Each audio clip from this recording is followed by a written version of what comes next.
I went through multiple junior cybersecurity job postings and I want to share with you 3 commonalities that you should focus on. Stick around and I will share with you some of the tips to target these commonalities and hopefully help you land your next cybersecurity interview. Before I begin, I just wanted to let you know that all of these job postings that I found was through Indeed. They may or may not apply in every single interview, but I do believe it touches on the main points. Number 1, strong communication and collaboration skills. Excellent communication skills, both verbally and written, appear multiple times in these qualifications. This indicates the importance of effectively conveying information and collaborating with team members, clients, and vendors. So in other words, can you break down the technical jargon to non-technical folks, and are you someone easy to work with?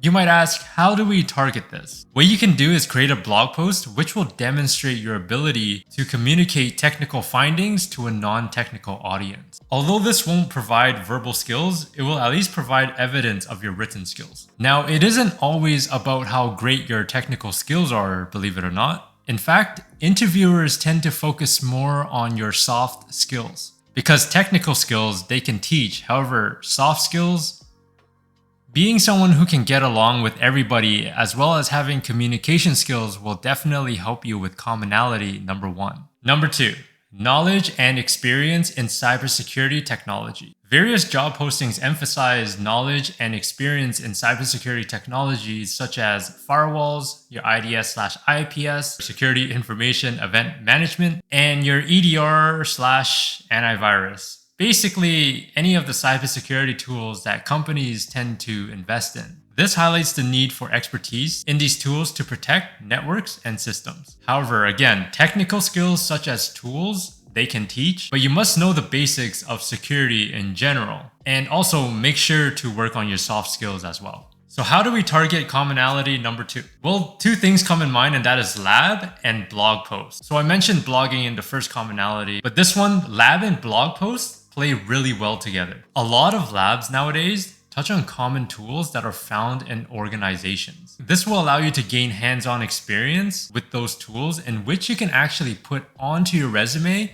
once you feel comfortable. Now I say comfortable because remember, whatever you put on your resume is fair game. In other words, make sure you can back up whatever you put on your resume. Last but not least, number 3, relevant education and certifications. Several qualifications stress the importance of having a relevant degree and certifications. So relevant degrees such as computer science or information security, for example, and certifications such as Security Plus, CISSP, and others. What this indicates is that employers value formal education and industry-recognized certificates, as both of these factors demonstrate knowledge in the field. Now, do I agree with relevant degree and certifications? Answers will differ depending on who you speak to, but for me personally, relevant degrees are highly encouraged, but keep in mind that there are people that exist in this field that do not have a relevant degree and they are so good at their job. As for certificates, CISSP in a junior position, my belief is that companies who put CISSP in a junior position either A, doesn't know exactly what they are looking for, or B, it is a copy-pasted job description. Now, is CISSP a good certificate to have? Sure. When you have real-world experience in cybersecurity. Now, can you get it without experience? Yeah, you can. However, I do believe that there are better certs that you can aim for to get your first role in cybersecurity. To me, CISSP is something you want to get when you're trying to land your next promotion and not your first role. Whereas Security Plus, beautiful entry certificate. So commonality number 3 is essentially asking, do you understand the basics of cybersecurity, yes or no? A degree and certificate definitely shows initiative to a potential employer, but when it comes time to an interview, do you actually know the concepts of basic cybersecurity and can you apply them? The answer should be yes, unless you got your degree or certificate by memorizing the answers or doing a lot of test banks. So what do we do from here? How do we tackle commonality number 3?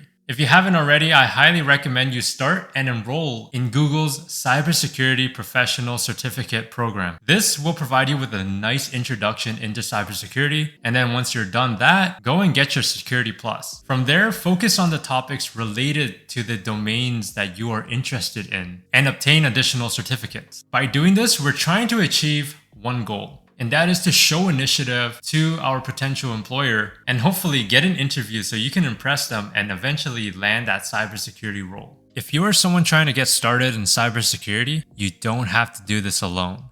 I want to help you with that journey, which is why I created a site called MyDFIR.com, which you can sign up for free mentorship, no strings attached. And this is where I'll be posting books I recommend, cybersecurity resources, and blog posts. If you enjoyed this video and found it informative, let me know by hitting that like button and subscribe if you want to.